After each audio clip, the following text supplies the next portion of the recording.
I have the honor to formally invite you all to this Zoom session. I'll now read out the program of events. We will have an opening remarks by the Director General, National Council for Arts and Culture and President, World Craft Council, African Region. This will be followed by a presentation by the guest speaker for today's Zoom session, Mr. Osita Juwah. Next will be time for questions, observations, and interjections. After that, we will invite the convener, Otumba Chegurunsewe OON,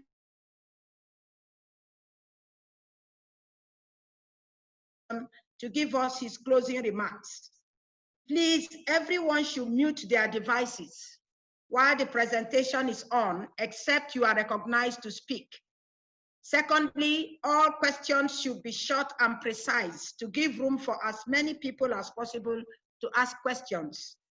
Please, if you want to ask questions, simply signify by raising your hands so you will be duly recognized. You can also make use of the chat session to incident your questions. Please note that all questions will be answered by the Director General, National Council for Arts and Culture, or the guest speaker. Distinguished participants, I would like to remind you all that this is the 6th in the series of NCAC Zoom session on emerging trends in Nigeria's cultural industry. As you all know, the National Council for Arts and Culture is the cultural headquarters and will continue to put modalities in place to set the pace as regards our cultural expressions. Permit me to also introduce our guest in the person of Mr. Osita Juwah. He is the founder of Vinquest Creative Limited and the online platform at afrimod.com. The company is Canada/Nigeria based and works to promote and market Nigeria as well as African arts and crafts. He has been working closely with quite a number of arts and crafts clusters in the area of product design, finishing, standardization, and packaging. These being prerequisites for competitiveness of Nigeria's creative products in the global marketplace. Today, he'll be sharing his experiences and expertise with us. You are welcome, sir. Members of the Diplomatic Corps, major stakeholders, members of the Fourth Estate of the Realm, you are all welcome once again to this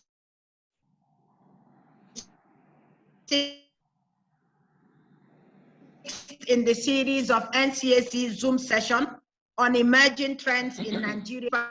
Permit me, distinguished participants, to invite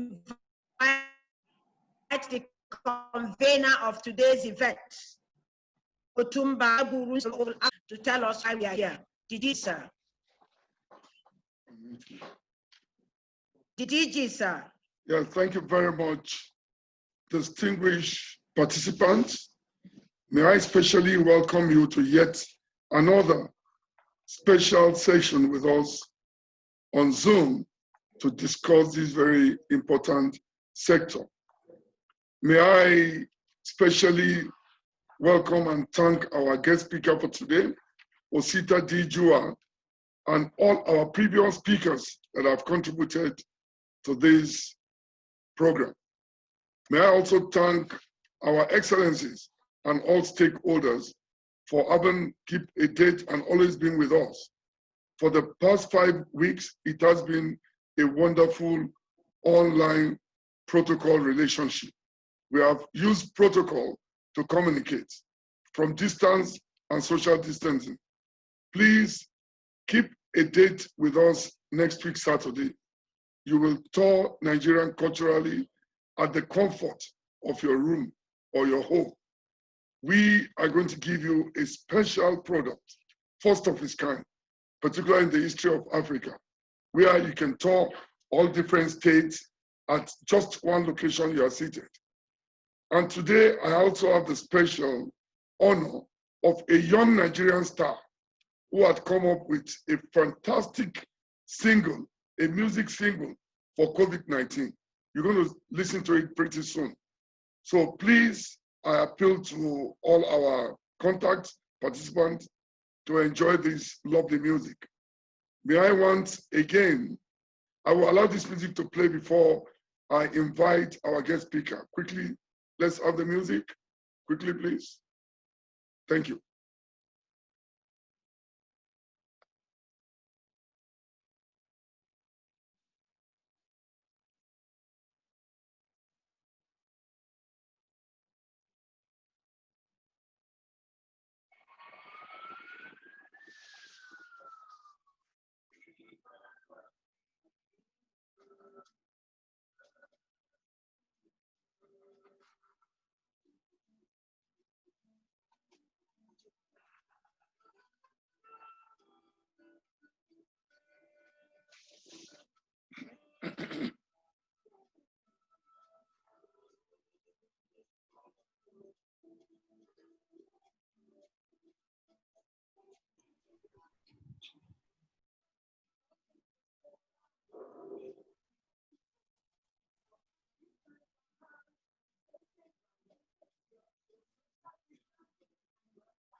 What's this? The audio is not playing, sir.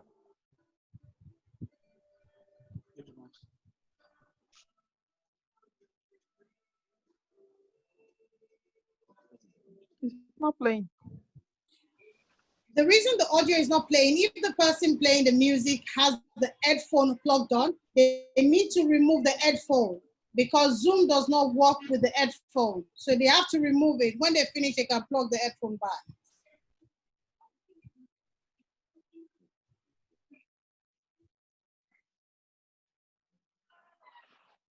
Okay. It's not working.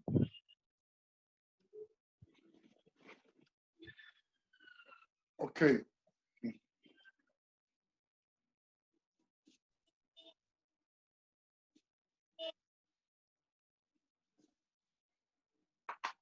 Is it working now?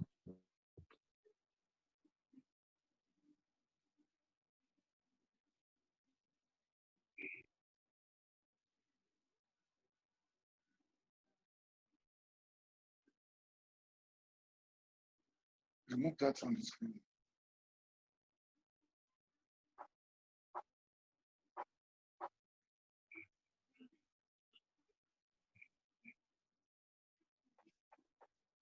It's not working.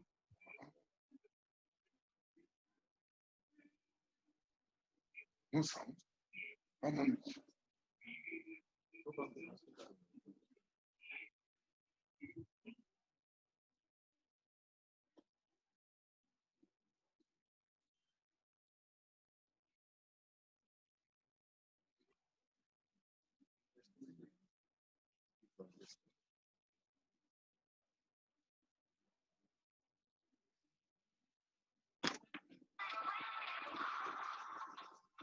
Is it okay now? Huh? Go and check it in. Check the delete when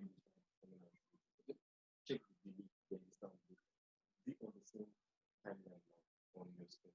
Okay, let's try it. Don't worry. Let's go back. No sound.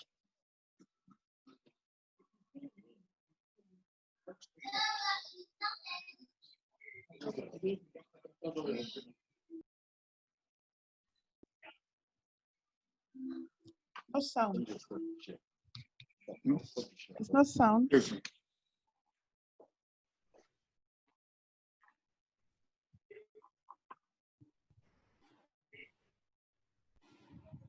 Stop it. Stop it. Let's go back.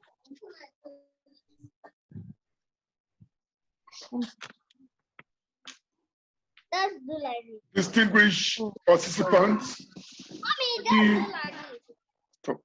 Distinguished participants, let me thank you all There's a technical itch with the sound which will be coming back to pretty soon. Yega Boyega is one of the upcoming great artists of this great country who performed this single free to all Nigerians. He's not even selling it. That's why we've taken a lot of interest about it. He's going to give it to all Nigerians. We will advertise the link pretty soon. You can listen to it on your own pretty later. So thank you very much we'll try and come back to it pretty soon. That's the single from Benga. Today, we're discussing marketing Nigerian art and craft internationally. And of course, one of Nigerians' best who lives in Canada, Toronto, Mr. Osita D. Juwah, who of course have made some very, very brilliant participation in a lot of international fora to represent our great country and contributed very well. Today, it will be our speaker, Mr. Osita D. Juwah, based in Canada, Toronto. Once again, we want to welcome you. Thank you.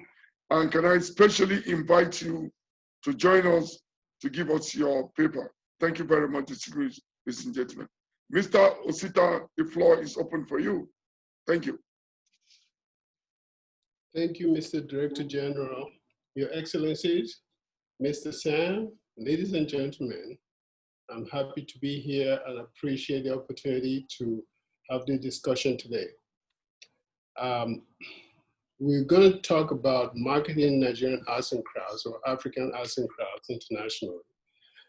I would like to start quickly with a brief background, just look at what the past is, and then if there are any questions, I'll do my best to answer them. The fact that we know that Nigeria is rich in artistic heritage. Apart from things we know about the knot culture, knot terracotta, Benin bronzes, we have a variety of artistic elements all over Nigeria in every corner. It's like every corner you look at, there are lots and lots of varieties. Nupe stools, Nupe pottery.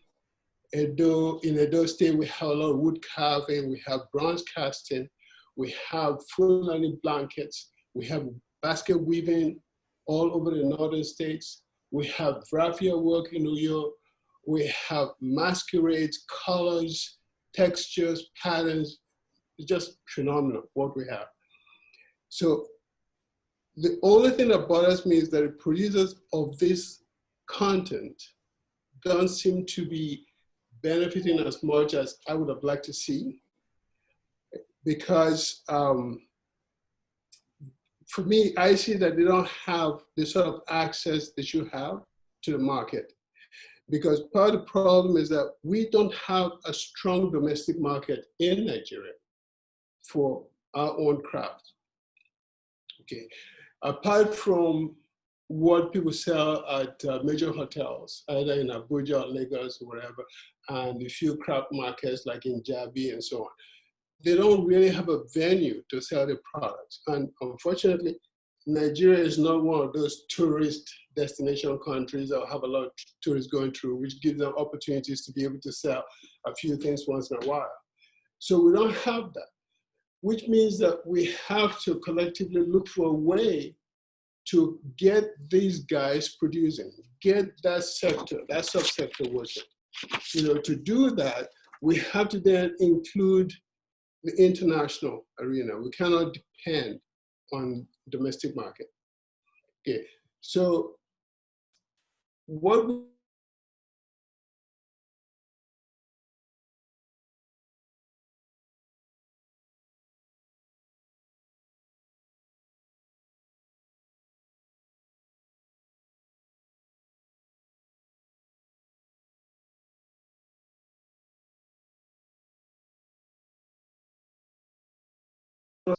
they don't put as much effort in crafting their product, so the quality declines.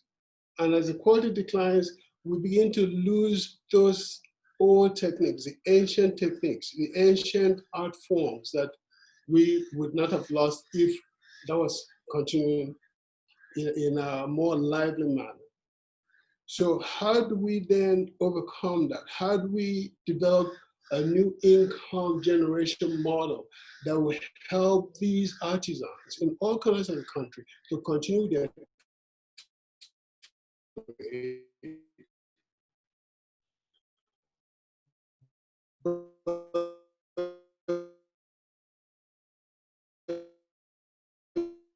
in a way that would allow us to build a domestic market in Nigeria, after outside of Kano, who makes baskets, to sell his product in New York, than it is for me to sell the same product here in Nigeria, or sell it in Lagos or Abuja. So those are the problems that I look at, and I feel we can do this. We can go forward and begin to create the market that would help us not just build sustainable living, sustainable development in rural areas, but at the same time contribute to our GDP, contribute to the future of Nigeria. To do that, we have to innovate. We have to be able to reconfigure what we already have. We have to be able to say, we have NUPES tools right now. I see them, there's NUPES tools that are about 8 inches off the ground and 10 inches off the ground and so on. But when we have that, that is what our ancestors did. We appreciate that. But we cannot today keep replicating that. We cannot just make NUPES tools like our ancestors did. We have to say, this is today. How do we market this? How do we reposition NUPES tool? Do we make it taller so it becomes a side table? Do we reduce the width of the legs and reduce the weight so that it's not so heavy to export? Do we change the carvings on it so it is not so emphatically Hausa? Do we look at it in terms of taking those Hausa symbols that are on it and then modifying those, reducing them because we're not selling that. That is not what we're selling. We're selling a product, a functional product.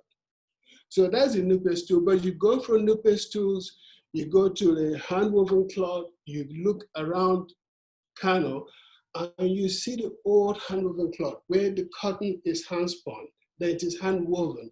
And when you feel the texture of that cloth, it's heavy, it's soft, it's beautiful. These are what people are looking for, you know. So we have to encourage that, because in a funny way, I had one of those fabrics, and then I was looking for more. And when I spoke to traders in Jabi, some of them had never seen that cloth. They couldn't even understand what I was talking about. So those things are here. We have the Fulani Luru, the Sakala, we have all these things, but we have to be able to package it, organize ourselves so that this is an ongoing process, not something that ends very soon. So we can use, we have cloth we can use for bedding. We can make spreads, we can make throws, we can make pillows. You know, so the possibilities are quite large, do I say it?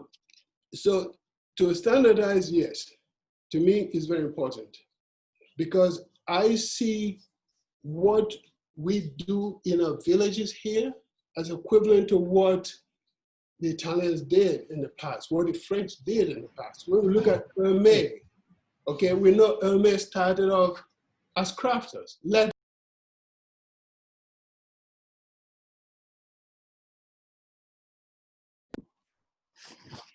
You know, but now Hermès has advanced to the point where they're making products that everybody craves now. And those products are adding a lot of wealth. So we can do that. We have the possibility of doing that here in Nigeria. You know, so to do it, what comes to mind, of course, right now is e-commerce, because that is the easiest way for us to get Nigerian products onto the market. So technology has created a huge world marketplace. It has potential for us, but we have to also recognize that when we go on that marketplace, every Nigerian crafter, every Nigerian artist is competing with crafters and artists from around the world, which means that we have to lay emphasis on our craftsmanship, our finishing. our focus, because every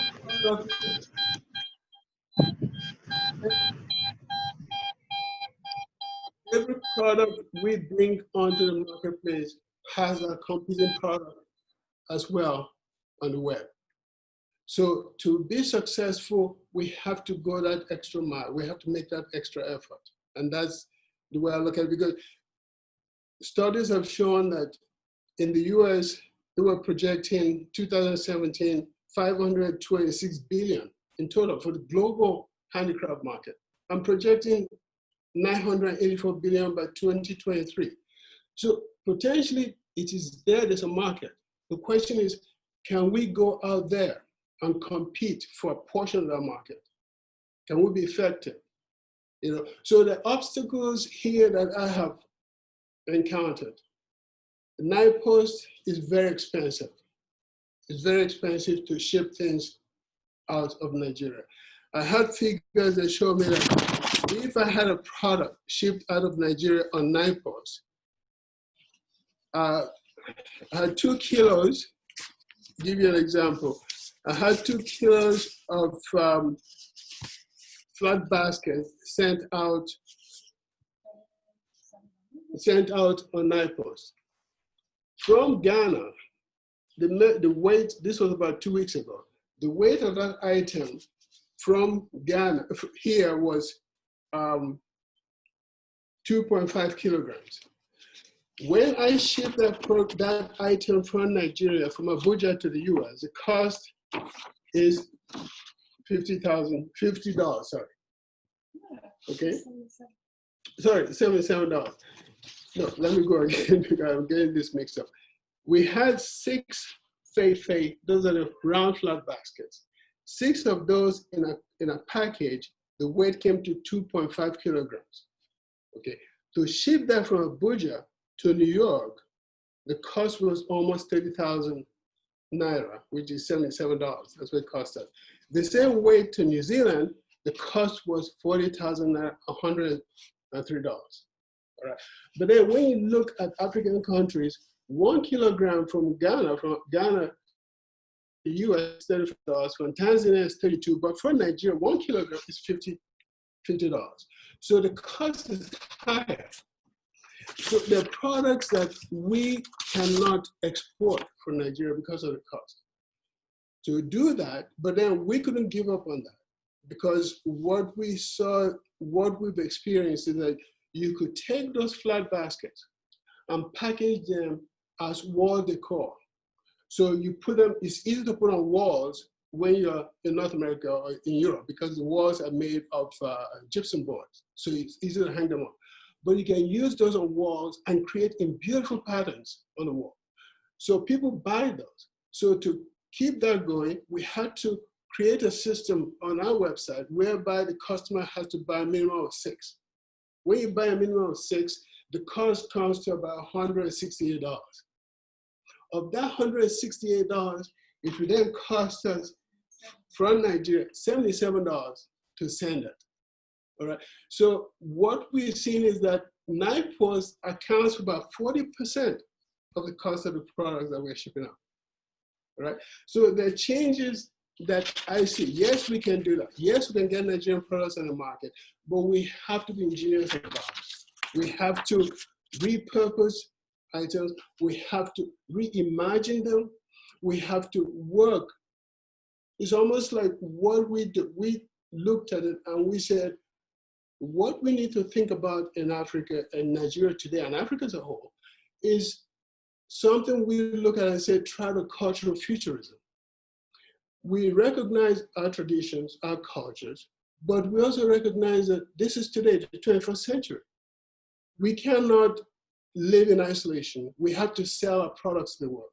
To do that, we have to get into a system whereby it is familiar but different. If it is too different, you kill the market. If it is familiar to a degree, you have a better chance of selling it. You know, so these are things that we are looking at. So e-commerce, yes, we can sell it. With visual artists, on the other hand, it is quite different. Because with visual artists, what we require from them are digital photos of their paintings, of their drawings.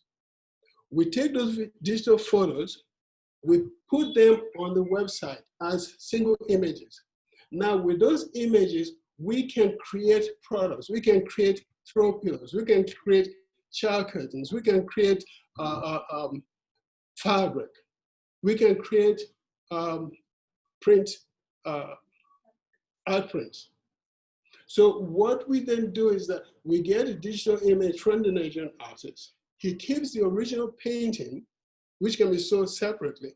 But then this digital image, we use it working with our third-party partners in North America and Europe. We produce products that have those images on the product. So the artist then makes a commission each time we sell a product with their digital image on it. It is not intended to be the major income for the artist, but it gives that artist little commissions as time goes on. And of course, if the artist has several images, a lot of images, then the chances are that he can make reasonable income from that. So that's what we're doing in terms of visual art. For people who are interested in physical products, we encourage them to see themselves as the entrepreneur, see themselves as a designer, see themselves as a person with the new vision, the new idea of what the world is. So you cannot make that product yourself, probably, but you can redesign that Adamawa basket. Okay, that reminds me, a few years ago, I was at the NCAC. I met Mr. Garba. He was the head of arts and crafts at the NCAC. And he had a basket that was using as a waste paper basket. And I saw it, and I'm like, oh my God, what is this? I picked it up. Beautiful, beautiful basket from Adamawa State. And I said, can we find these people? Can we remake it? Unfortunately, we haven't been able to do that. But that basket, if somebody worked with them, just maybe made it larger, from my recollection, make it larger, put a small hole at the top of it, and design it so that basket will not become lampshade. That would work. So we can look at things whereby we see a basket in a village, or we see some wood carving in a village, but we look at it in terms of how do we make it functional? How do we tweak it a little bit? How do we redesign it and make it something that can be used as a functional piece, either in the kitchen, in the living room, in the hallway? So these are things that I'm looking at and saying, yes, we can do this. We can encourage that, because we have to discourage people from thinking that we are static, that we have to produce content that look like they are old. We have to dispel this notion that everything about Africa is old, that it has to be an antique. It has to be something that's 20 years, 50 years old. It has to be made the same way my ancestors made them in Edo State. We have to make it today, for today. The idea of our artists, our crafters making items, trying to make it as though my ancestors made it 50 years ago in Abeokuta with the tools they had, and then you stick it in the mud and make it look as though it's been sitting in the ground for a long time. That is completely unnecessary. I think we have to, African art has to take its place in the world today. We have people who are imagining, innovating, creating, and that's what we should encourage. We encourage people to make things today, to make the effort. Yes, it is difficult, but if we give the encouragement, I think the craftsmanship will come back, the pride in craftsmanship will come back, because right now, it isn't there. People are making things, just cut it and nail it together and put it very quickly so they can sell them and make some money. But if we work with them, find a way to, it will be a slow process, but if we work with them, get to the point where we give them a venue to at least try and sell the products, then yeah, maybe we can control that. Maybe we can have an impact and get things to start moving again. You know, because I believe seriously that we have everything in Nigeria, but we have to encourage that. We cannot encourage people to do the usual Fulani maiden, the Oba of Benin, or the yellow buses in Lagos. That's been done. We need to move on. We cannot allow people to paint village scenes and say that is what a village is like. We have to work with the idea of village, the concept of stuff, because the village is something that's quaint, that's something that's idealized, that's something that signifies a simple way of living, quiet times, you know, a place that is in tune with nature. So to do that, our artists have to reimagine, reorient their thinking, and look more at the beauty of the village. Yes, I go to a village, my people are poor, and things are scattered, things are dirty. But that is not the role of the media or the artists. Artists are supposed to be able to say, yes, I know this is the way things are now, but what is it supposed to be? And why not? We are supposed to imagine the future, create it, and show it to our people.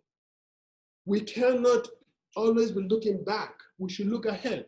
So even though the village today is dirty because people don't have the resources, we have to think in terms of, yes, the village could be beautiful as well.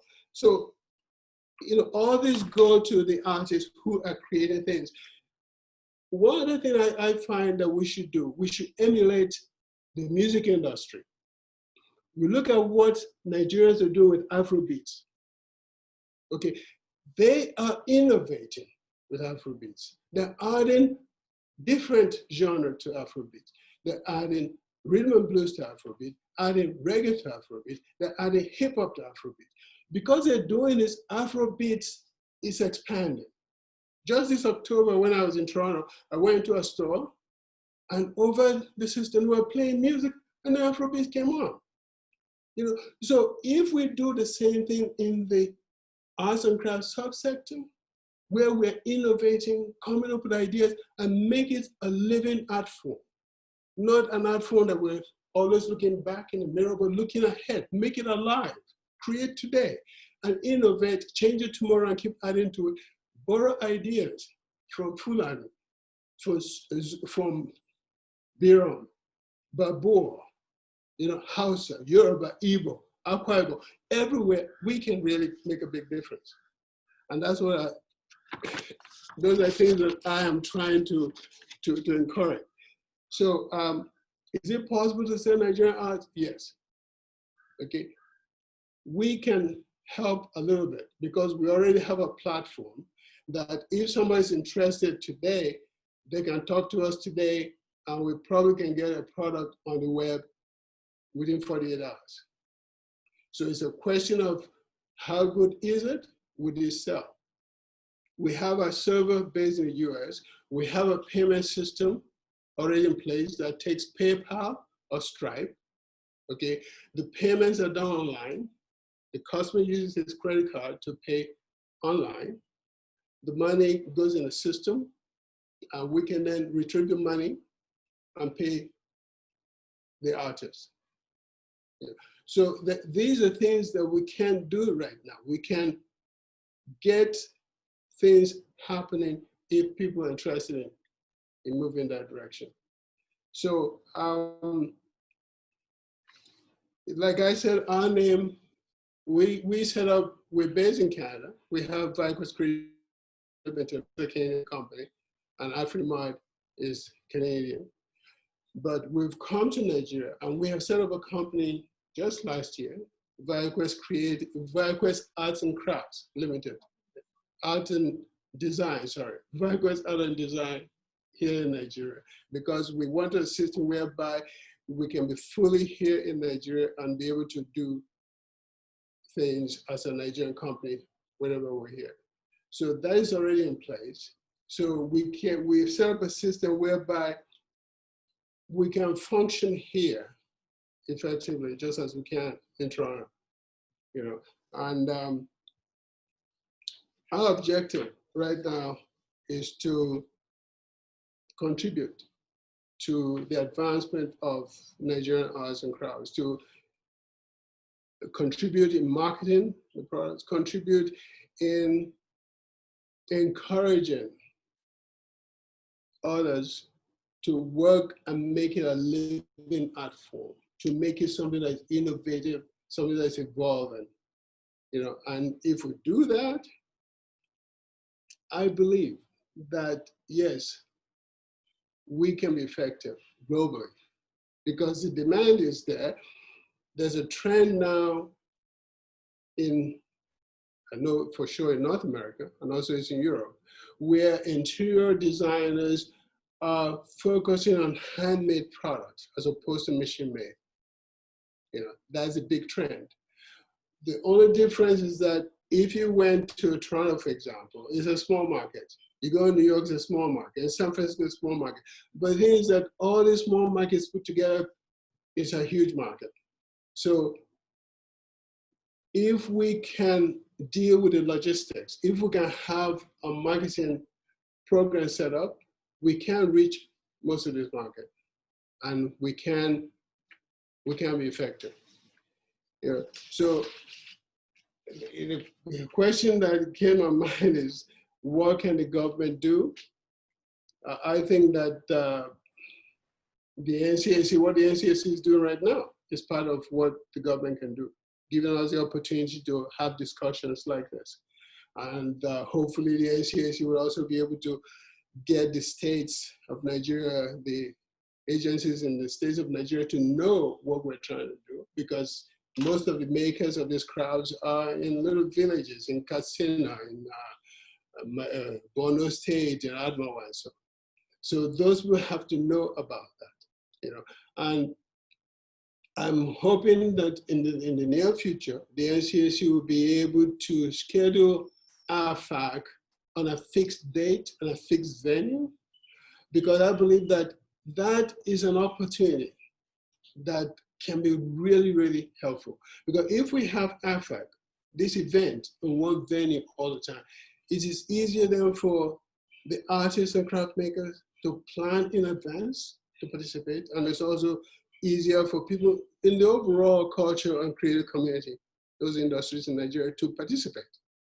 And if that happens, visitor trends will increase. There'll be more people coming, and they'll provide more access for producers to sell their products. You know, so yes, we can get involved. We can work with visual artists. We can work with visual artists.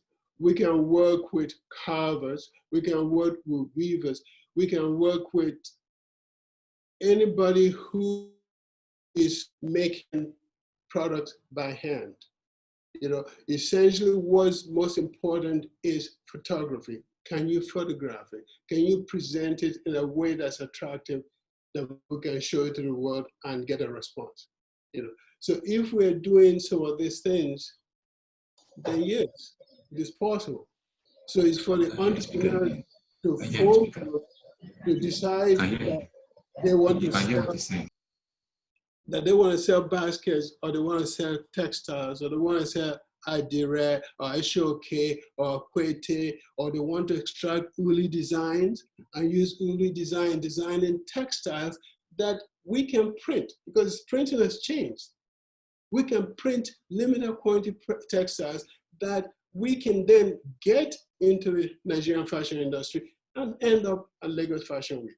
So it's like the industry is interconnected.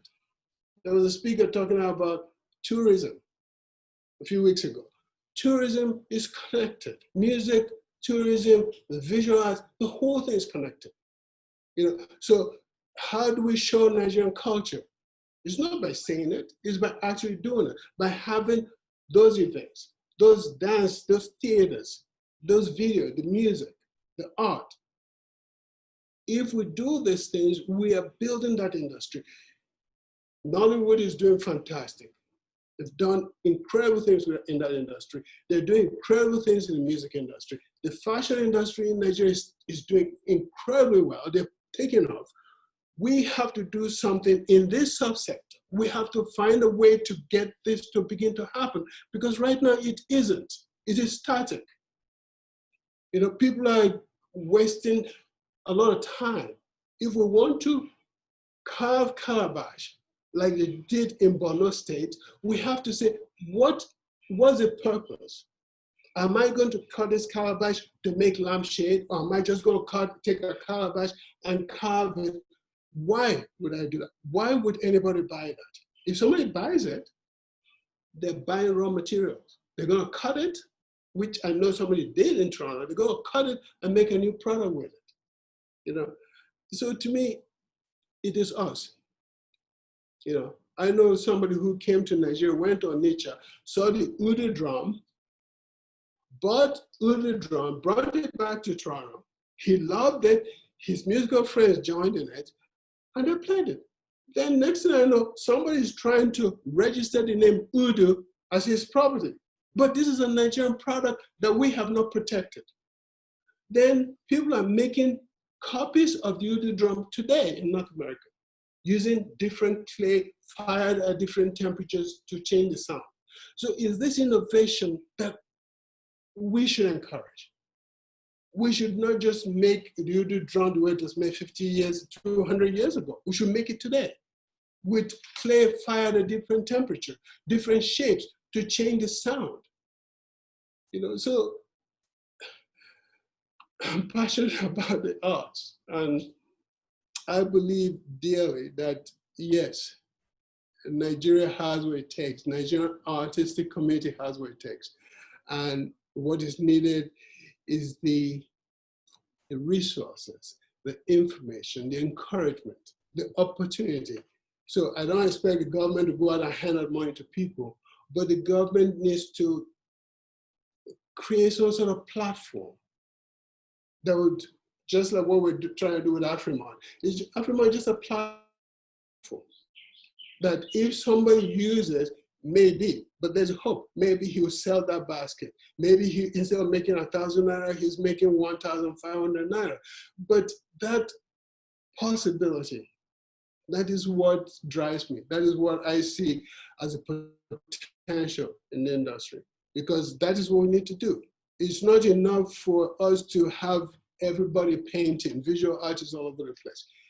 It's also the application, because for us, yes, the painting is okay, but sometimes we're looking to extract just a tiny component of that painting, and that is what's important. And then you use that to produce other content. Yeah. So, Mr. Director General, Your Excellencies, I don't believe I have covered everything there is to cover on this subject. If there are questions, that might be helpful, because then it will give me an opportunity to remember things I've forgotten. And if there are questions later on, then please just send a WhatsApp message, ask any questions. We're going to make every effort to answer it. And because we've been in this industry since the 80s. You know, we had physical gallery in Ottawa, in Canada, a couple of Canada, where we actually saw paintings by Nick Kerr, by Olani, different people. You know, we saw sculptural pieces from Benin. We saw the brass casting from Benin. We traveled Sokoto, Zaria. Good Lord, Enugu. So we've been traveling. I've been to Abeokuta, I've been to Oyo, I've been to Shogo, met with Nick Kerr, met Susan Wenger back in the 80s. You know, so I feel I love the tradition, but I want it to be alive. I want it to exist, to evolve today and not stay static. Because when I look at the world, every society I look at is started about the same as we are started. You know, the cultures of Europe, they all started the same way. all that's happened is that they have evolved it. They have retained the core elements of the culture and evolved it. So, Your Excellencies, Mr. Director General, I thank you for the opportunity. I hope I didn't talk too long. Thank you very much, Mr. Osita D. Juwah. It's a wonderful experience. I mean, sharing your thoughts with us is actually an opportunity to network. And I'd like to mention quickly that in the last 5 weeks, all over the world, we've been able to network with each other, interact. COVID-19 could not stop us. And today you could see marketing Nigerian products in the international market. Mr. Juwah have done a wonderful and a brilliant presentation. I want to thank you once again. I will be coming back to you pretty soon to discuss some areas of some questions and comments. Let me quickly recognize and welcome Her Excellency, the Ambassador to Cuba, Madam Clara, Ambassador to Cuba. Nice to have you with us again. And let me also quickly mention that we have Marian Luna, representing the Embassy of Venezuela. We want you to say a word or two very soon. May I also recognize Bishop Chahandra, representing Bangladesh, Ambassador to the Bangladesh. Thank you very much for being with us. Can I quickly just recognize Vanarensa from India? Vanarensa, I'm sure you're in the house. Yes, yes. Okay, yes. I'll come back to you pretty soon after Sure. the recognitions. I'll definitely come back to you. Can I also quickly recognize our brother Sharifande of the theater in Iran? Are you in the house? From Iran? What about Iyegbe Ahili from United Kingdom? You're in the house? Oh, thank you very much. We'll be coming back to everyone. The young man we discussed about, the great Nigerian star, Yega, Boyega. I've just been told that Boyega was with us in Russia. He just released a fantastic single on COVID-19. I'm sure Benga is in the house. Can I confirm? Yes, sir, I'm in the house. I'm in the house, Thank sir. you. We're very proud of you. Thank you very much. That was a wonderful music. Thank you very much, sir. Can I quickly talk about this young man? He produced the music, he's not selling it. He wants every Nigerian as part of his own social responsibility. We'll be coming back to Benga pretty soon too. Yega, well done. The Society Committee Against COVID-19, are they in the house? The Society Against COVID-19, are they around? The members, okay. Thank you very much. We'll be coming back to you too. Can I quickly recognize some of our guest speakers? Chief Mrs. Ezenwa spoke some time ago. Is she in the house? Unmute yourself, please. We can hear you. Is she there? Okay, we'll be coming back to her pretty soon. We have the president of Nantab, Israel, is in the house. Yes, Israel? Good afternoon, DJ, sir. Yeah, we'll be coming back to you pretty soon too. Let me quickly call if we'll soon come back to some question. We have our brother Kofi from the US. Is he in the house? Kofi? I am, sir. Good afternoon, sir. One of our regular friends on this platform. Thank you very much, Kofi. We'll be coming back to you pretty soon too. We also have our very, very good friend from the representing Embassy of Venezuela, Marian Luna. I hope she's there.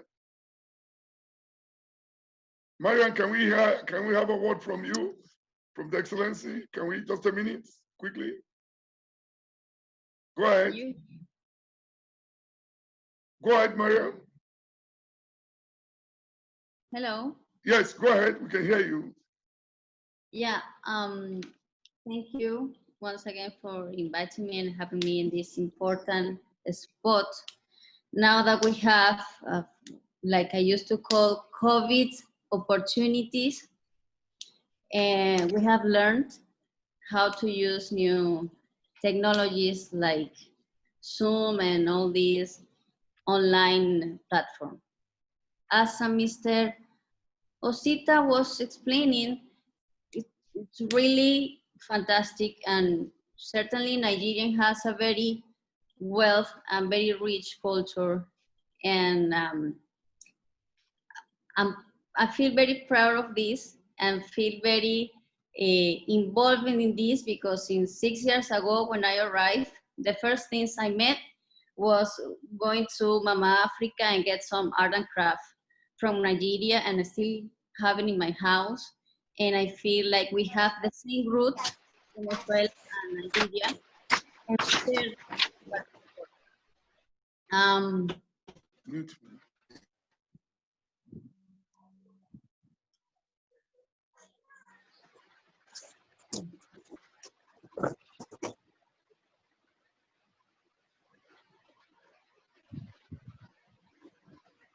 hello?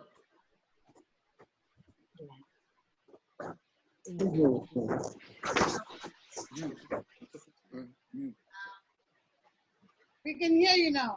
I can hear you. Okay, as I was saying, like as a Venezuelan, we feel very proud of this art and culture roots, because we share the same culture in art and craft and traditions as well. So according to Mr. Osita, I'm agreeing in this kind of new COVID opportunities, as I said, because wherever there is a crisis, there is always an opportunity for growing up. And there is a very good opportunity for doing this and growing up from culture, trying to promote what you very lovely call Nigerian, proudly Nigerian made. And it would be very interesting to create an online platform where people can not also selling their own art and craft, but also promoting their culture. Because all around the world, you can see people showing the colors of Nigeria, showing the dresses of Nigeria. And we as a woman, I don't know if some other women around, we like fashion, we can see that Gucci, Prada, and all these very luxury brands, they come to Africa and get the some fabrics and prepare beautiful dresses for selling at very, very high prices. So I think there is a huge opportunity to promote art, craft, and also culture, because the world is loving it. Everybody that comes to Africa, they can get involved and feel the fashion of the colors, of the art and craft. Me, I arrived here 6 years ago, and the first things I did was going to the market and get some little girl with the momoi thing on the head, and I still keep it in my house, and it's part of my root. So I think it's a great opportunity to not only to sell, but also to promote culture, because Nigerian culture and general African culture is very wealthy and needs to be promoted. So for me, one of the solutions would be to create a platform very people can use it, very useful and very easy to get the things and also to interact with the people that create it. So, and why not create a school for children and prepare an empowerment movement that include women and work rural communities that also needs some support. And I do believe that art is very important. Thank you very much, Marian, from the Embassy of Venezuela. You can see why it's important for us to interact. Mariam has come up with moi moi, dikele, and a lot of things she enjoys, kept in her house. Mariam, very soon we're going to invite you for a fashion parade, courtesy of NCAC. I'm sure you'll welcome that. Thank you. Can I quickly call our brother Varensa from India? Valeresa from India, the General Secretary of International Theatre Institute. Venerenza, please. Yes, hello. Please. Hello. Yeah, Venerenza. Thank you. Can we Thank have a you. minute, Thank just you. a minute thought from you? Please, what's Yes, happening? very brief. Thank you. It was wonderful to listen to the first speaker. It has given me a lot of ideas and insights about the arts and cultural scenario in Nigeria and the current conditions in terms of marketing it internationally. One thought that comes to my mind is many a times as an artist, we want to make our art sellable, but at the same time, we don't want to lose the soul of our art or our artwork. We feel that it needs to be valued at our own terms. I feel that at this juncture, it is important that there is some kind of intervention at the government level. I'll just give you an example. 35, 40 years ago, roughly, India initiated a project called Festival of India, which was hosting festivals of performances as well as handicrafts all over the world in several countries. That gave a lot of boost and encouragement to the traditional artists, to the traditional performing artists, to the arts and crafts people, and it continued over a period of time. Even today, India continues with hosting such kind of international festival of India in other countries. It creates a platform for Indian artists, for Indian artisans and articrafts to display and to sell their own products. It generates more interest, and as our first speaker was also referring to, it also eventually contributes to the tourism that increases while people wanting to come to India. I think when we think of marketing arts and crafts or artistic ideas, it is important that we link it with the arts per se, performing as well as fine, as well as articrafts, along with education, along with tourism as well. If we look at it from all these perspectives, it can create a sustainable model which would be beneficial for everyone. I will stop here right now. Thank you. Thank you very much, Venezuela. That's an experience from India. I want to assure you that we continue to work together as artists all over the world is one, and it's one platform we all use to unite and make a whole difference. So I thank you very, very much. We'll make it very fast now. I would like to call on Bidosh, Canada, representing Bangladesh Embassy. Bishop, Bangladesh Embassy is not there. Okay, can I quickly call on Kofi from the United States of America? Kofi. Kofi?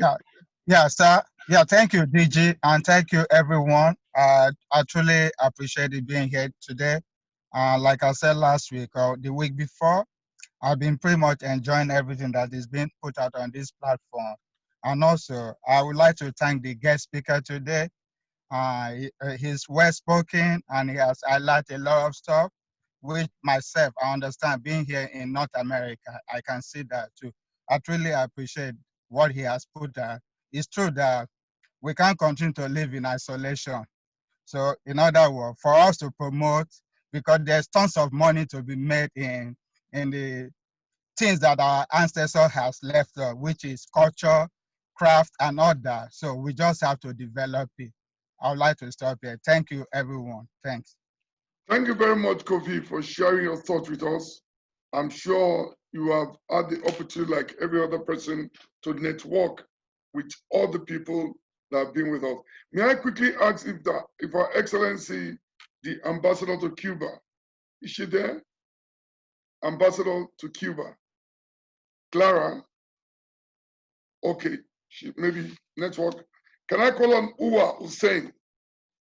Uwa Hussein, University of Uyo. Hello. Yes, please go ahead. Hello, sir. Hello, sir. A quick one, please. Yeah, good afternoon. I'm happy to be here once again. The topic today concerns us, and I'm happy to share with the topic. What our craftsmen, first of all, need to do is to perfect their craft for international market. That is sacrosanct. And we must do this to compete with the international market. It is only when we do this that we can sell our arts out. And so basically, we've had a tradition here in Akwa Ibom where we have the raffia market in Ikotekpene. And what our university in the Department of Fine Arts, what we do is to improve on designs while they remain as craftsmen in Ikotekpene. And you'll be amazed at visitors who come to take these works outside. Even local people, when they're traveling out as souvenir, they come and patronize them. To an extent, I think we have gotten that right, in that our craft can match up with other crafts in the world. And Ikotekpene is a known market. What I think, DJ sir, you could do is explore this market beyond that so that we can start what we call branding. Made in Akwa Ibom, made in Nigeria, made in Ikotekpene. And then we do packaging so that when these works go out, you will truly know that it's a Nigerian brand. Sometimes they go out, these people don't endorse their names. So what NCSC could do is come and, you know, put packaging together, and so that when they leave, true standards, we can represent Nigeria. And that is how Nigeria gets its popularity even outside this country. I think that is the way to go. And I want to congratulate the speaker today. He's done very well. He has analyzed that from his experience and from his calling. It's very good for us. But also, with time, I believe we will also share our own personal experience of how we suffer to carry our works outside this country. Thank you very much, and God bless. Thank you very much, Mr. Juwah, for that intervention. I'm sure our guest lecturer is standing by. He will respond very soon. May I just quickly recognize the very distinguished Professor Michael Omolewa from University of Ibadan, Professor Bridget Nwanze from University of Port Harcourt, and of course, Professor Best Ochibo from Fine Art Department. We recognize all the professors and we thank you for being with us. Let us know if you'd like to put in a word.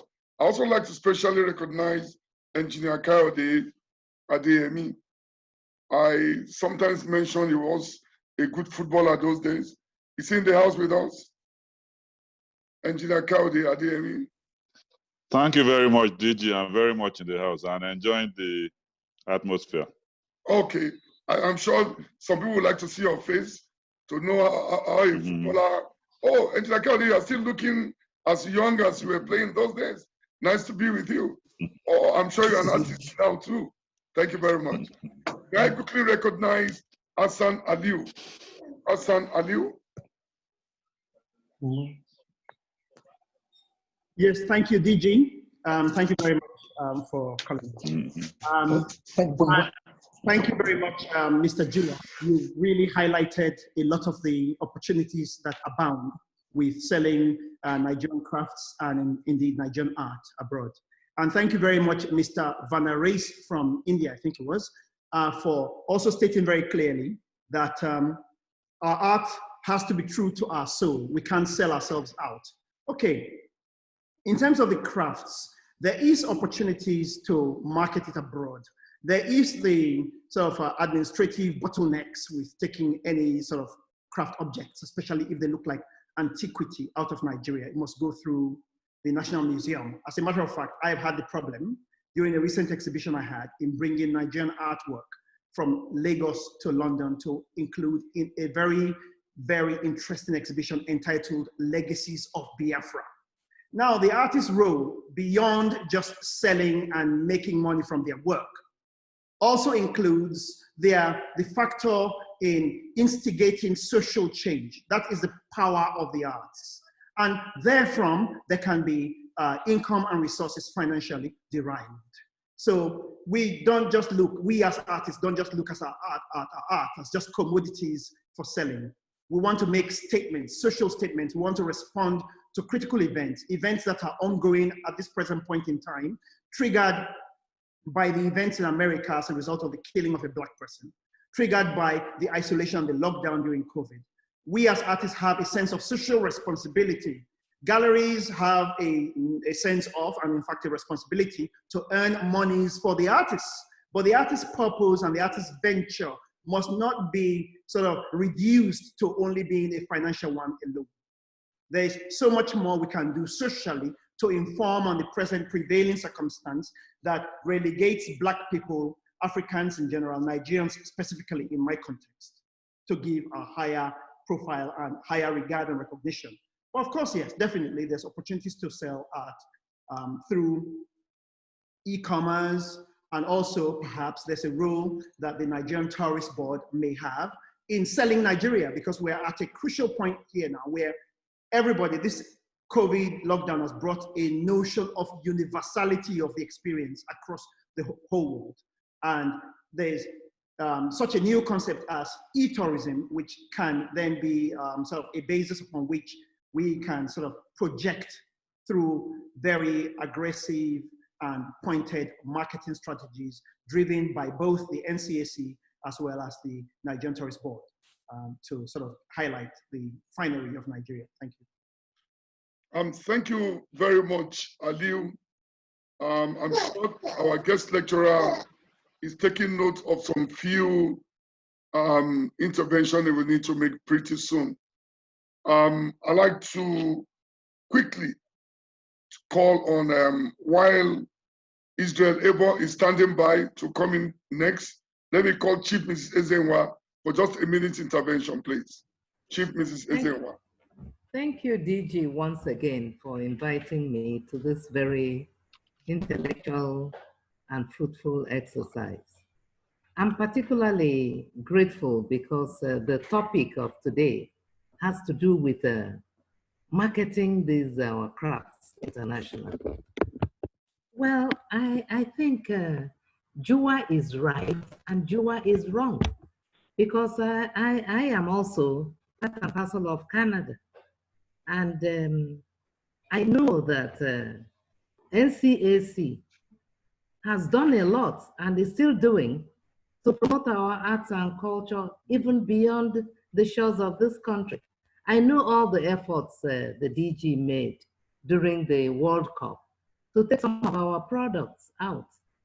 But personally, I have made very serious, conscious effort to market at trade fairs, at art shows, in most of Canadian art galleries, and even the Black Gallery of American Arts in Washington, D.C. That at a point they had to come to Nigeria to see where the crafts they bought from me are being made. And I got an award for that. And this award is the only award they give to first ladies. I still have it. So I must say that NCAC has to partner seriously with Ministry of Foreign Affairs so that every ambassador leaving this country must make sure that most of what they have in their offices are made in Nigeria. They have to make it compulsory that even up to the throw pillows they use in their offices are made there and not made in China, because charity begins at home. So I think the INAC festivals that is being organized by NCAC should be taken to another level. And I must ask the DG once again to please ensure that there is a marketplace for people, because people, for works of art, some people don't like their works to be plagiarized. They want to see the live pictures of what they produce. You know, so talking about digital art and all that, many people have lost revenue through that. I know how much revenue too I have lost with some of the bags I created, and some people are just, you know, copying them right, left and center. So DG, your INAC festival must be taken to another level. Thank you very much. Chief Mrs. Ezenwa. Always a pleasure to share thoughts with you. You have come up with a new approach to how we can take our products out. The guest speaker will be speaking very soon. Can I quickly call the president of NANTA, Israel Evo, the president of NANTA. Oh, thank you very much, DG. Thank you very much. Of course, I have been greatly enriched, just as usual, since this program started. Like the speaker has said, our crafts, they are a key aspect of our culture, particularly in promoting our culture and in documenting our culture, as it were. Of course, our arts and crafts should also be an essential part of our tourism, developing our tourism. When we travel out of this country, we always want to come back with souvenirs of the countries or even cities we have visited. And most of the time, these are crafts that we use to adorn our houses and our offices. And I believe that Nigeria should be no exception. Like Mrs. Ezenwa has said, because we do not promote our crafts enough, either as individuals or at a corporate level, these things are being plagiarized globally, and rather than us, the creators, making the money, those who plagiarize these things, who copy them, because they advance what they have copied into aggressive marketing and promotion, and they are able to make all the money. I think what Uwa Hussein said is great. We need to visit places like that.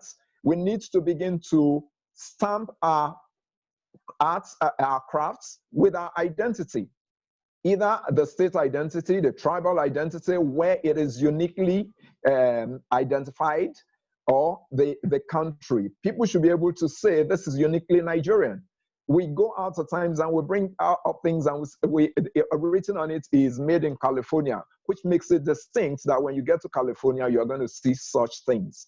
But above all, as creators, again, like Uwa Hussein said, most of the time our finishing and our packaging is always the problem. We need to advance it, because in creating a brand, it is the packaging that is mostly important and essential. We must begin to create for the international market and not just the Nigerian market alone.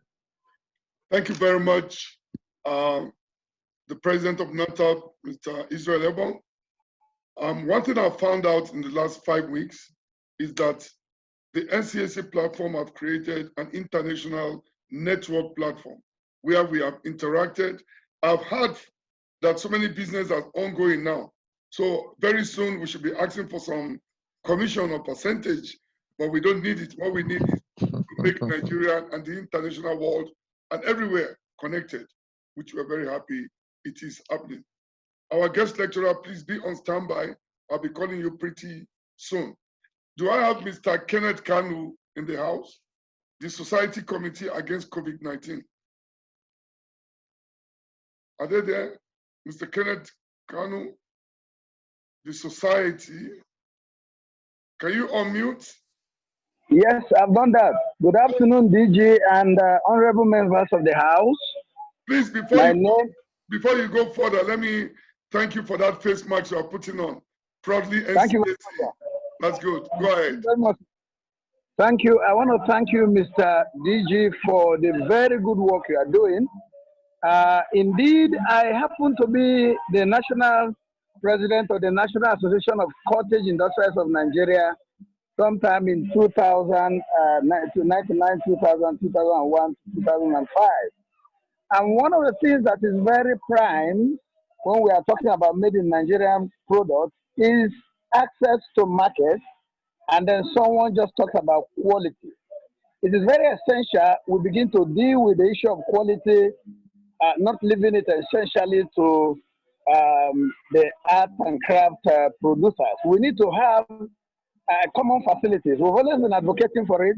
Let's take action. Let NCAC think about creating a common facility that has to do with craft that are homogeneous, so that we can begin to help them. The more we leave the issue of quality to individual enterprises, it will be difficult because of access to quality funding to be able to bring in machineries that will help them meet up international standards. So I think that is part of the suggestion I'll have for the House. Let's take a more cognitive, more conscious action to be able to get that done. And I'm happy that Mrs. Ezenwa is here. And I want to congratulate her. She used to be our president in the FCT then. I thank her for being still on this lane, and I pray that God will continue to increase her. For the DG, we're going to make some proposals on this area. At least I happen to have a lot of experience. I organized the first wholly made in Nigeria trade fair sometime in 2002 in Enugu with the Ministry of Industry. So we have a lot of knowledge to be able to support in access to market, and especially on how we can create common facilities to make sure that we have quality products to send out there. Thank you very much, sir. Thank you very much, Mr. Kenneth, the president of Society Committee on COVID against COVID-19. Thank you very much. You see, this is what is happening. Networking, meeting people, then there'll be less crime in our society. Is Yeager house? Yes, sir, I'm in the house, sir. I'm right here. While other young men are getting into drug, committing crime, etc., this great young man is producing music to sell to us that COVID must go. And I'm very proud, Benga, that you are really representing the youth of this country. Can you just say one or two? Oh, before you say that, please, the link for his music, we've already put it on. And please, we are on Facebook Live right now. Facebook Live. I thank all the people that link us with us on the Facebook. Benga, can we just have a word from you? Good day, Sars and Maz. My name is Ademi Adigboyega. My stage name is Yeager. I'm an Afrocentric Nigerian musician. And COVID has really affected Nigerian musicians because we can't reach our fans, directly, like perform to them directly, watch them, listen to sing our songs, sing the lyrics to our songs, hold their hands, give them hugs, sign autographs. So we decided as musicians to, reach them digitally. So I decided to sing a song titled Free. It's just a cry out for the people that we just want to be free from COVID, and it's a way of sensitizing the people about ways to keep themselves safe and to keep their family and friends and community people safe as well. So the video is on YouTube, the song is on YouTube, is on all digital platforms for all music lovers, Apple Music, Spotify, AudioMac, SoundCloud, YouTube. It's titled Yeager Free. Please have a listen and do enjoy the music. Thank you very much. Yeager, can you just give us a taste of it? A cappella? Yeah, just a taste of it. We're going to play it later, but just a taste of it. Okay, it goes like this. We want things to go back, make it be like before. But these times are hard. Stay safe and let's endure. So social distance, oh my brother. Wear your face mask, oh my sister. Wash your hand well, my brother. We want to be free. We want to be free. We want to be free. Free from COVID. So that's just a bit of it. Thank you very much. That is wonderful. Yes, sir. Thank you very much, sir. I'm sure Fela Anikulapo Kuti, right in his grave now, he knows that a star bigger than him is around the corner. We're very proud of you. Thank you so very much. Thank you very much, sir, for the opportunity, sir. Mrs. Ezenwa was already dancing, and my brother from India, Iran, but they were all dancing. I say, oh, Mr. Ibok is telling you that he's still up to the task. Israel Ibok, yeah, thank you very much. We'll come back to you soon. Can I quickly call Aki iPhone? That's what I can see here. Aki iPhone. Aki, somebody is just telling me it's Baba Chop Live. Can you unmute yourself?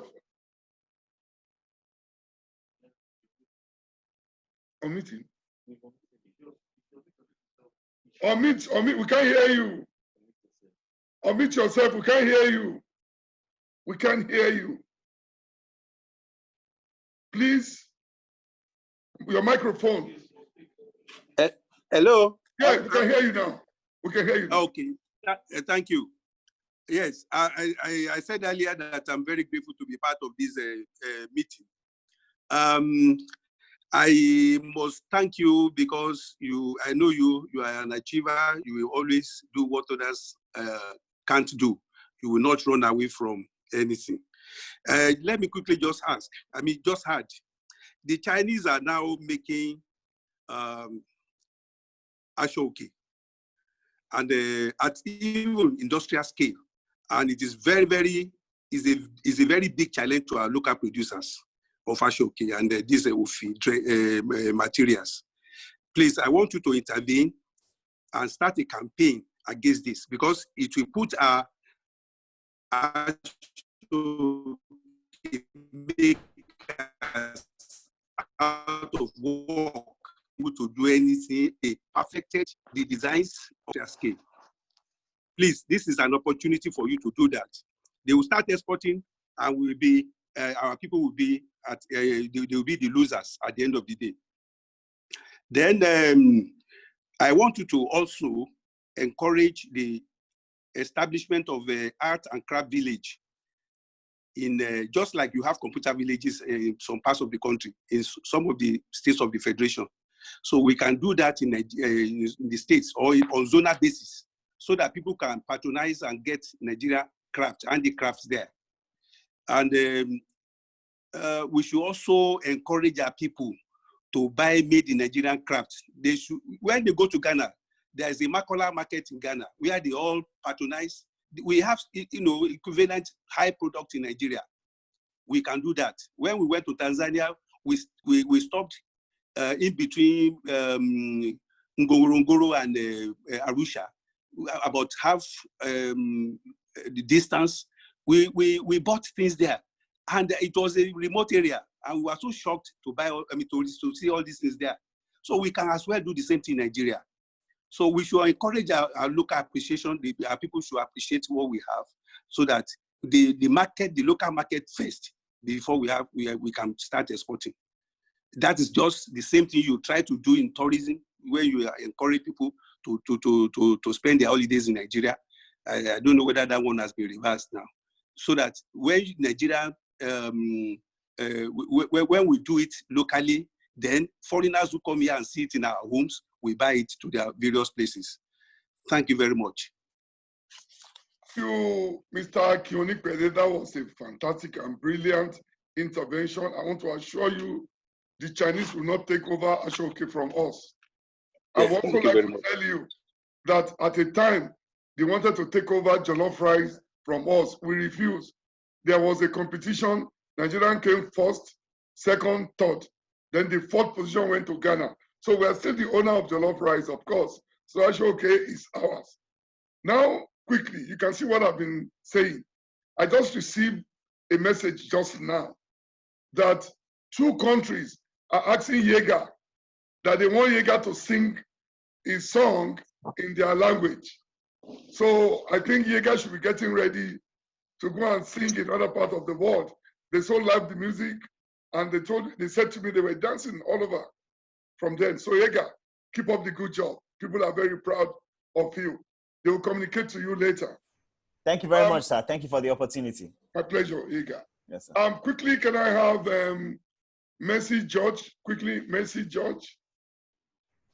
My DG. Yeah, Mercy, please, before you come in, Mercy, let me clear something.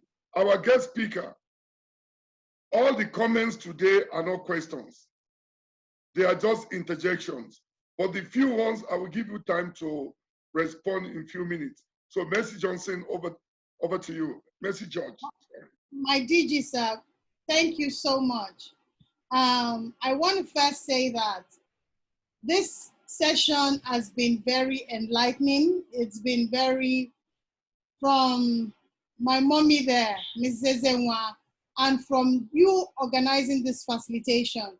But the only miss, sir, there needs to be more youth participating in this session. They've already spoken to the export of Nigeria. We're not patenting our products enough, whereby China will just come because they have the resources, they want to take ownership of them. We have a lot of work to do, and there is no running away from digital. And that's part of the thing. We have to speak the language to get the youth involved in what NCAC is doing, so that there can be more outreach. All the people here, they understand business acumen. The young minds don't. I have learned so much from you, from your, from Motumbasa, from everybody, from Mrs. Ezenwa, from the last speaker, even from today. There needs to be a lot done in terms of integrating, in terms of using keywords to help Nigerian products rank. Because indeed, there are people that are always looking for Nigerian products, but they don't know where to find them. And that's the major problem. They don't know where to find them. That's the major challenge. And I don't know how to say this again. Thank you so much for the opportunity, sir. I'm grateful. Thank you very much, Mercy. Number one, we invite a lot of youth. That's why we are live on Facebook right now. A lot of the youth are on Facebook right now with us. We are live, streaming live right now. So they're there. And for you, you need to invite more youths. Imagine Chief Mrs. Ezenwa, as at her age, as old as she is, she invites a lot of elders to be on this platform. And Israel Ebong and Jerry are even connected with all over the world. So it's about inviting your own people. And please invite them for next week. You know what's happening next week. I assure you, you will enjoy it.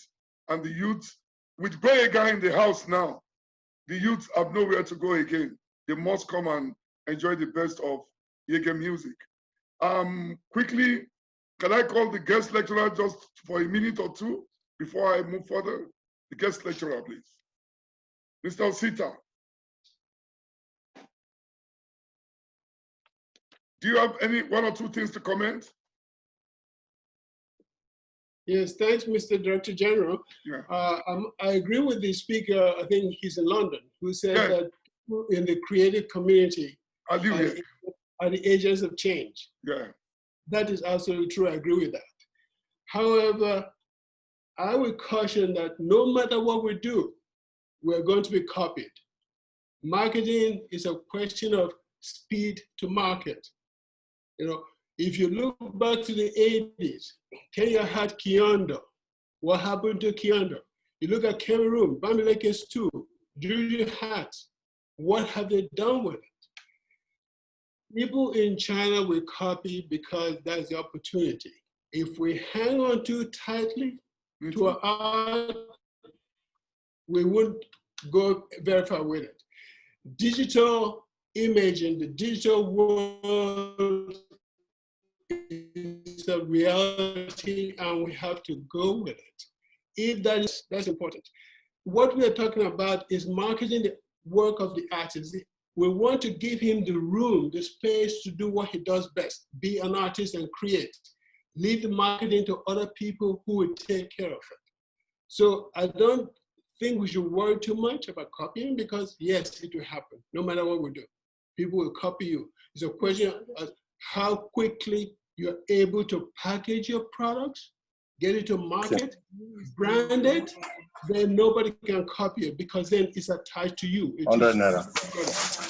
So, but when you don't brand it and get it to market, people will copy it. So you can keep your work at home and nobody sees it and nobody copies it, yes, but then what uses it? So we have to, I think that, look, we in Nigeria, we can go out to the world and battle with the world. I have complete confidence in that. You know, we can do that. So we should venture out, you know, copyright our work, brand it, do whatever we need to do, but we need to get out there and participate. So thank you, Mr. Director General. Thank you, everybody. I appreciate the opportunity. Thank you very much, Mr. Osita. I must tell you, this is one of the most interactive sessions we ever had. It's not about questions this time. It's about comment and interventions.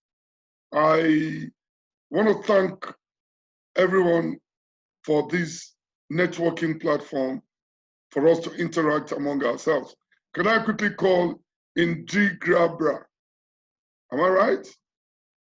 Indi Grabra. He or she in the house? the house. Oh, in the grabber. Yes, I'm in the house, sir. Oh, this face look familiar. Who is this? Ndigbara is Director of Culture, River State. Okay, okay. Oh, those are the people that gave us wonderful outing in Nafest. Oh, Yes, sir. Thank you please very much, extend sir. my love to your commissioner, to your permanent secretary, and of course, that cultural loving executive governor of River State. Thank you very They will much. hear you, sir. All right, Thank sir. you, sir. You have the floor. Yes, sir. Yes, sir. Sir, I want to thank you profoundly for the leadership you're creating in this sector. We have always known about the kind of leadership and the pedigree you possess. But you see, seeing you the way you have been able to lead us in the last 4 weeks, I think it's been very phenomenal. And I want to really put it on notice that you have led us very, very well. But one thing I want to just talk about, sir, is about this marketing. You see that in the various aspects of our culture and the various sections of this country, we have the things that we are very good at doing. And in as much as we are thinking about marketing what we have, just like the guest lecturer has told us, yes, there are people who are very quick to the market. They will market what is available. But I think we should be able to see what we can do to use the opportunities within ourselves in our various zones in Nigeria to market what we have. When we create the kind of markets that Mr. Onikwede was talking about, we will find out that people will leave the various parts of this country to come to our own our own areas to buy what we have and project those opportunities on the national and international scene. I think we need to be able to see what we are seeing from the prism that Mr. Osita is talking about. Thank you very much, sir. Thank you very much, the Director of Culture of River State. I will be unfair to humanity if I don't specially thank you for the wonderful hospitality the River State people accorded us for NAFEST. It's still one of the best we ever had. Thank you very much. And for your observation in marketing of our product, I want to assure you, NCAC is working on a new platform, on a new packaging strategy. We help the ordinary man and woman on the street to come up with something new. So I assure you, we'll be inviting you soon, maybe before the next NAFEST, which is in Plateau State, in Jos, for all the directors and permanent secretaries to interact at this platform. Thank you very much. Let me quickly say to us, right now, we have over 130 distinguished individuals on our Facebook page. Right now, over 130. I must thank them. I want to thank all of you on Facebook for connecting with us. No wonder today, most of you choose to go on the Facebook instead of on the Zoom. We will not stop Zooming and we will not stop Facebooking. We will do both together. Thank you very much. Can I quickly call Gladys Makonju? Gladys Makonju. Thank you very much for this opportunity. Please. This is the third time I'm participating. Unfortunately, I linked in late. My Wi-Fi was misbehaving, so I'm on my phone. I want also to thank Mrs. Ezenwa. I want to observe that I'm older than she is. When we are together, I gave up back. Somebody raised the issue of comparative advantages. Cheap. When you look at the rural persons who are involved in weaving, we are almost losing that culture in Kogi State. The competition is beyond them. So we need props to encourage them. We have tried to transcribe our products to for different usage, but the patronage is very low. I would like to contact the Ministry of Culture or any other agency that can help us in marketing. We are on Facebook. I'll put out our Facebook number on the chat box when I finish this intervention. But I feel that beyond China, there are so many other challenges facing the weaving industry. We need to articulate them, and maybe it should constitute a theme of one of these interactions. Please give it cognizance, challenges and sustainability of the weaving industry in Nigeria. It's a serious problem. I'm saying this because those who agreed to come and train in my center for weaving, they only come because I pay them for 200 naira or 400 naira a day for their transportation. And they learn free. It's my own. I have only 10 weavers in 1 year. I've trained others, but no one is interested because marketing is difficult. Thank you, sir. Let me spool a chance. There are many issues. Thank you very much, Madam Gladys. Let me, on behalf of the good people of this great country, thank you for training other Nigerians at no cost. I am assuring you, you may think you are not being noticed, but please take note, someday, sometimes, we will get back to you and say the bigger thank you. So far, we appreciate your contribution. Is our friend from Iran still around? Tehran from Iran, is he still there? Shefidarin Tehran from Iran, is he still there? Okay, maybe network is not there. Okay, let me quickly thank once again Gladys for that very timely intervention, and I want to also assure you that Gladys will do something about that and encourage more people to come for training with you. And we can also engage you, if you don't mind, to come and help us train the trainers. Yeah, I'm making it public to you now. If you don't mind one of our outings, you can come and help us train other Nigerians. We do all our trainings free. Everything. Not at all, sir. Thank you very much. I'm so happy you intervened that quickly. Thank you. Can I quickly call Engineer Kaudi Adeyemi if he's still in the house?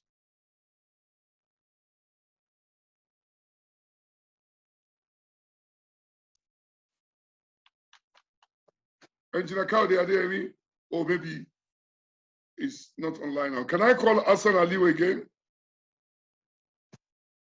Hassan Aliu. Yes, thank you, DG. Thank you very much. I was just going to respond to the speaker. My point around what artists should do. Of course, artists need somebody to do marketing. But I think the artist's role primarily is to create his art. There's always, the artist is not the specialist or the expert in marketing their own work. His role is to make his work and then go to the galleries or to the dealers or the people who reproduce the work as digital prints or as other objets d'art. So definitely, Mr. Juwah, we need you. That's the bottom line. We do need you. But that said, the artist must still understand that there's other opportunities to earn income beyond just the selling of the work. So in this COVID era in which we are, the biggest opportunities that there used to be before COVID was the art fairs and then the auctions and then individual art exhibitions in various places. I am an organizer of various art events as well as being an artist. So I'm coming from the side of the artist rather than the side of the gallery. And I know there's so much more we can do. We push a lot of social engagement issues. We are more interested in the things we can do to transform society and public opinion than going out there to sell our work. So definitely there is a symbiotic requirement between the artist and the marketer. And particularly now more than before, now that we probably won't have art fairs in the way we used to do them, or exhibitions where we would have 500 people attend, maybe 200 at one particular time on the private view day and stuff like that. The last exhibition I did was attended by 10,000 people. Now to get 10,000 people in one gallery space, going forward, I don't know how that's going to happen. So we definitely need other initiatives to doing this thing electronically on the internet. Thank you. Thank you very much, Hassan Aliu. Really, this sector is about numbers of people attending programs. We have to think outside the box. We have to come up with new strategy and see how we can reconnect to our audience. Like Benga did mention, he can't sing to his fans like he used to. He can't hug them. He can't touch them. This on Africa. But do we have a choice now? No, we have to do something. Please, we have 2 more opportunities. If anyone that wants to speak could raise his hand, but before then, Can I especially once again, you know, wherever you have professors, you are lucky because you don't find professors just like that. May I especially recognize Professor Michael Omolewa. In case he wants to speak, I'll be happy. Professor Bridget Nwanzi is also in the house. If you want to speak, I'll be happy. And Professor Best Ochibo. These are great intellectual properties that Nigerian can never joke with. I don't know if any of them would like to speak. Okay, Bridget, Professor Bridget, please. Can we quickly have Professor Bridget? You have the floor, my Yes, DG, I want to thank you very much for this very interactive session. I'm attending it for the second time and I feel happy with what I am seeing all around. And I think we're increasing by number. I just want to chip in quickly because we've spent so much time. I'm talking on behalf of the women now. You've been so nice to the women in the past and you've tried as much as possible to make sure that things are working for them. Rather than being, working individually, I would again suggest that you please set up something that will bring everybody together, even if it is once a year. And when I mean everybody, I mean both men and women, but talking generally, encouraging more of the women. We keep asking for sponsorship. Sponsorship is not give us money. Sponsorship that we're talking about is you have the crowd much more than an individual. And if you invite, just as you have done now with so many people around, I'm sure the women will be able to sell out most of the works they already have. The female artists, even in Abuja there, have told me the encouragement they have received from you. And I think that if you have a special art market for them, they will do better. They will sell better because of the influence of NCAC led by you.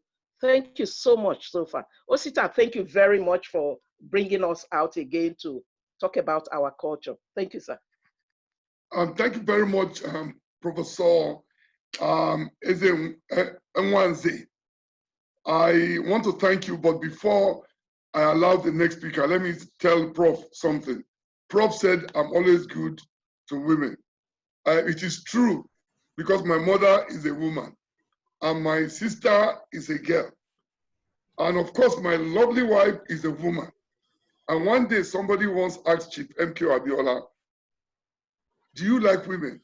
He said, of course, if you don't like women, you can never get a good wife. So, my dear Prof, for me to get a good wife, I must like women. Thank you very much. I'm sure you will find a way to intervene in all your observations. We're happy also to have you, and we'll continue to look forward to having you. Thank you very much, Prof. Can I have Professor Best, please? Professor Best. Oh, my Prof. Yes, you have the floor, Prof. For having me, DG, sir. Thank you, Prof. Yeah, thank you, sir. Thank you, DG, for having me. Yes, please. Yes. I to always bring us together on this topic that we are engaged in. I want to appreciate Osita for his effort in putting together all that he has been able to harness to bring to us. And I would not want to take much of your time, but to say that there are several avenues through which we can market our artworks. The traditional avenues have been there, but we are talking of this particular moment where COVID has tried to restructure everything. And we are now talking of a new normal. So if you are talking of a new normal, we have the e-commerce. A lot of us have been marketing our works through the platform of Facebook and Instagram. You just post your works, put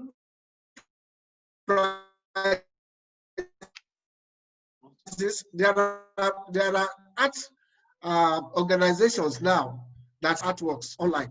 And so artists can key into those areas and then be able to market their works. You market your works.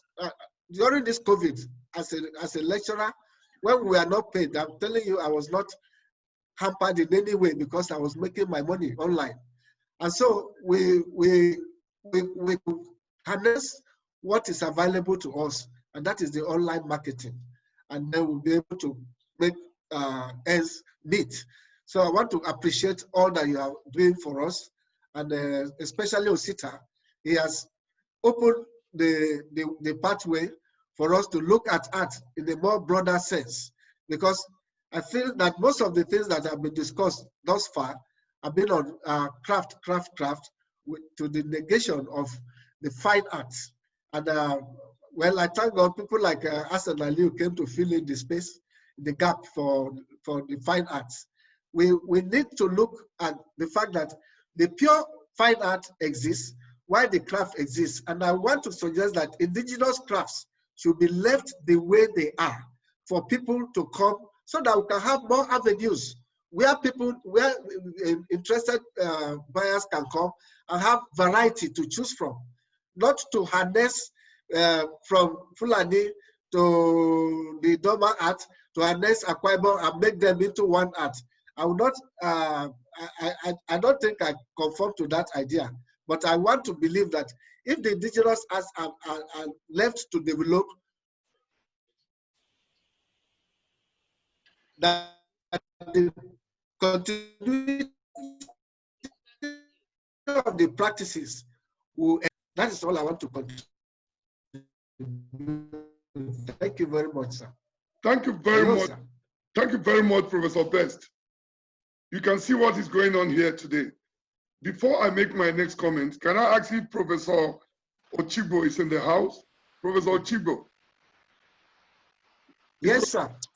Yes, sir. Please, everybody should take notes. Okay. Yeah, I'm coming. Everybody should take notes that I'm just asking if Chief Ochigbo is in the house. I have succeeded. This platform, we have succeeded for 3 professors to talk at the Strange. We have gained experiences. Even if you go to a university wall, you will need to spend some months, if not a year, to meet 3 professors of this quality, one of the best we have in our country. So I'm so grateful to Professor Omolewa, Bridget Inwanze, and Chigo for your interventions. This is fantastic. How best can we move our country forward? If distinguished academicians like this could come to interact with Nigerians at no level. Everybody is a leveler here. I thank the 3 professors. I will look forward to continue to have you. Thank you very much, Prof. Thank you. Can I quickly have Mr. Yimbo Koko from River State?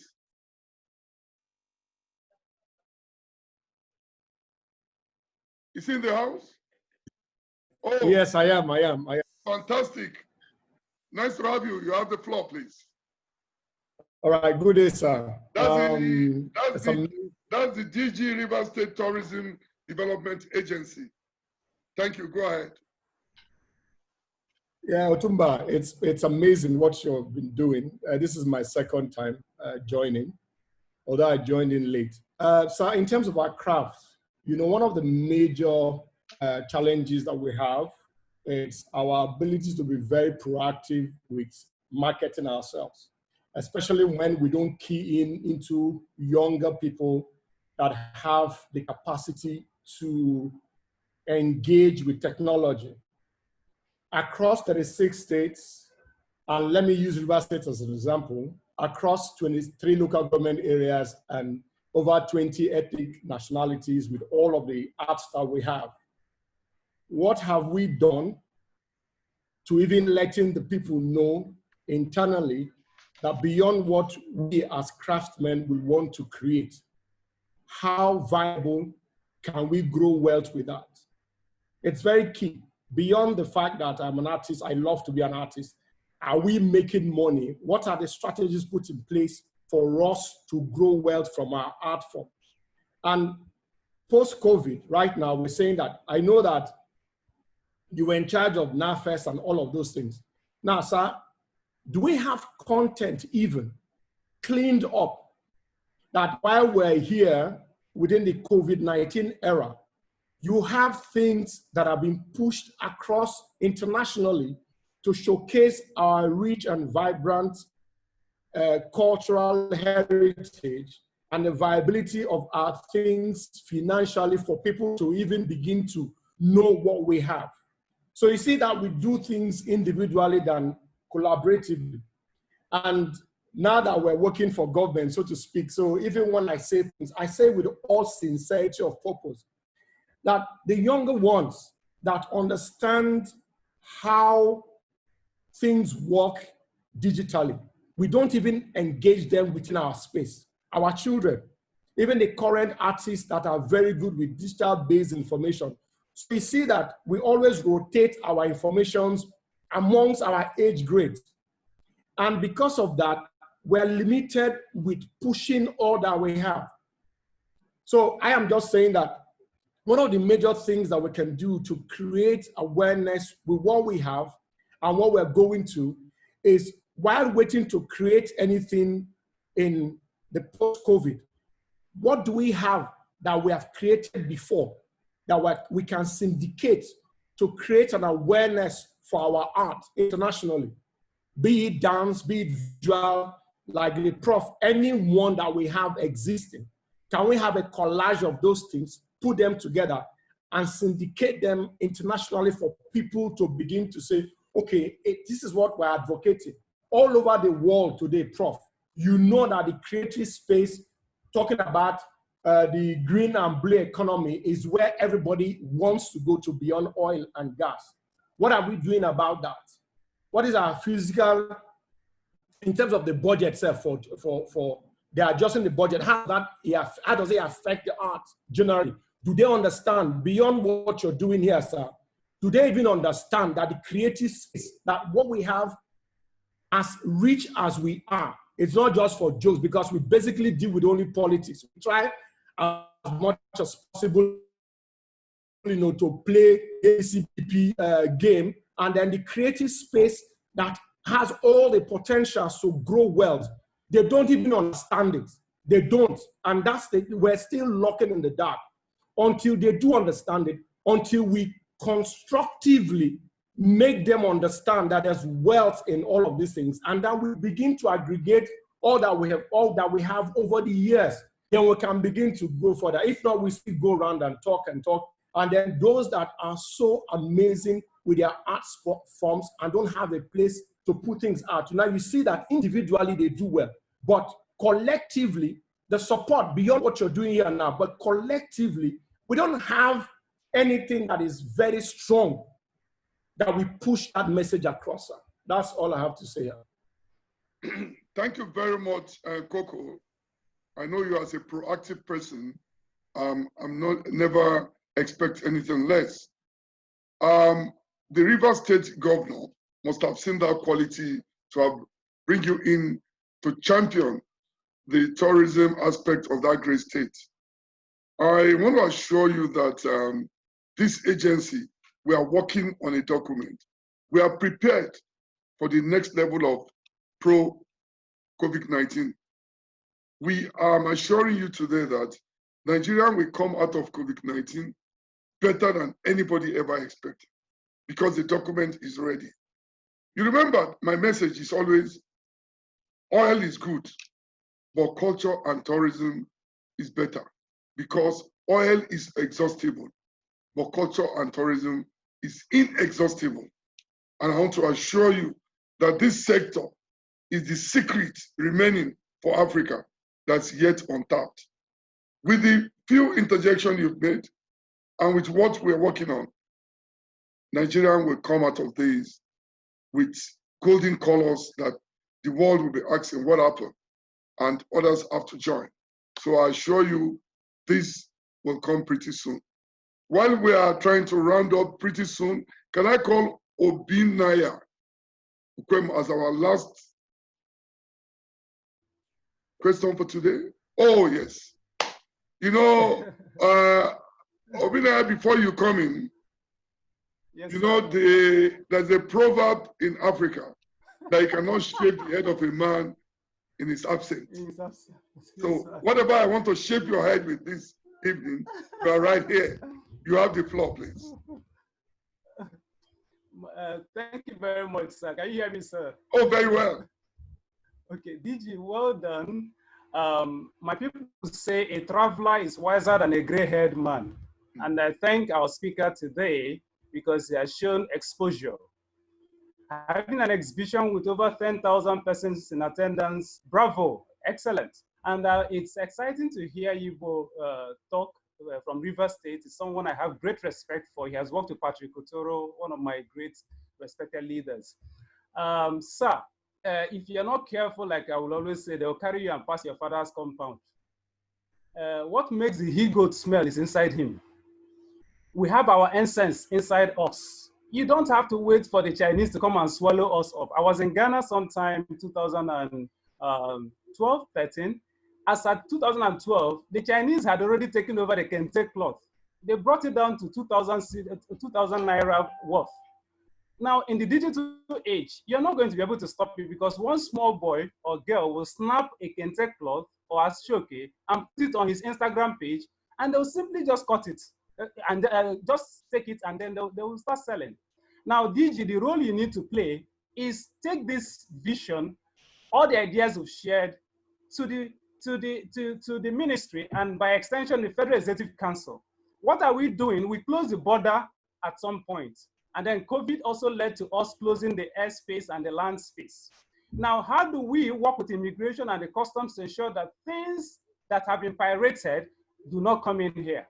Then the issue of intellectual property. How do we patent, trademark, and copyright whatever it is that is ours? And then the next one is that we have a country of 208 million people. I like what you did in NTDC, and you know my position about what you did in NTDC. I came to your office and we had a discussion, and there are several tour operators who can compete even with the ones in Dubai. That was in your office several years ago, 2007, 2008, if you can confirm this, sir. Now, we can replicate the same thing in NCAC now that you're here, because leadership is influence. It's about the leader. Put the thermometer in the mouth of the leader if you want to know the temperature of an organization. The reason we're having 4 Zoom meetings at a stretch within 4 weeks is because you have decided to lead from the front. And you have not colonized knowledge. You have allowed other people to bring their knowledge on board. So Judge Bush said, if you want to make a man trustworthy, simply trust him. We trust you that you can lead from the front. Start this fight and let's deal with it. We're not afraid of anything. That the Bible says your children will fight the enemy at the gate. You shall have your quiver full of them. People cannot be creating wealth. So on the youth aspect, sir, you have 2 million private schools in Nigeria. That's even the ones that are registered. There are schools spread all over the country. What has happened to arts? And then in our homes, we're busy hanging the pictures of Jesus. Meanwhile, it has been said that that is not even the picture of Jesus. That's an actor. But we don't have an alternative. Nature abhors vacuum. So, sir, if you can communicate from primary to the secondary school, let us begin to harness our own. And then the digital age, I agree with you, Bo, let's get the young people involved. Let us key up behind them.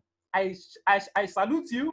I salute everyone who has participated. It's their data that is going. Then may the good Lord remember you the day of reckoning, the day that we shall stand to be counted. Thank you very much, my DG, sir. Thank you very much, Obina. The truth is that the number of proverbs you throw in 1 second is enough to wake up a dead body. But no problem, that's for another day. Thank you very much, Obina. Over to you, Anne.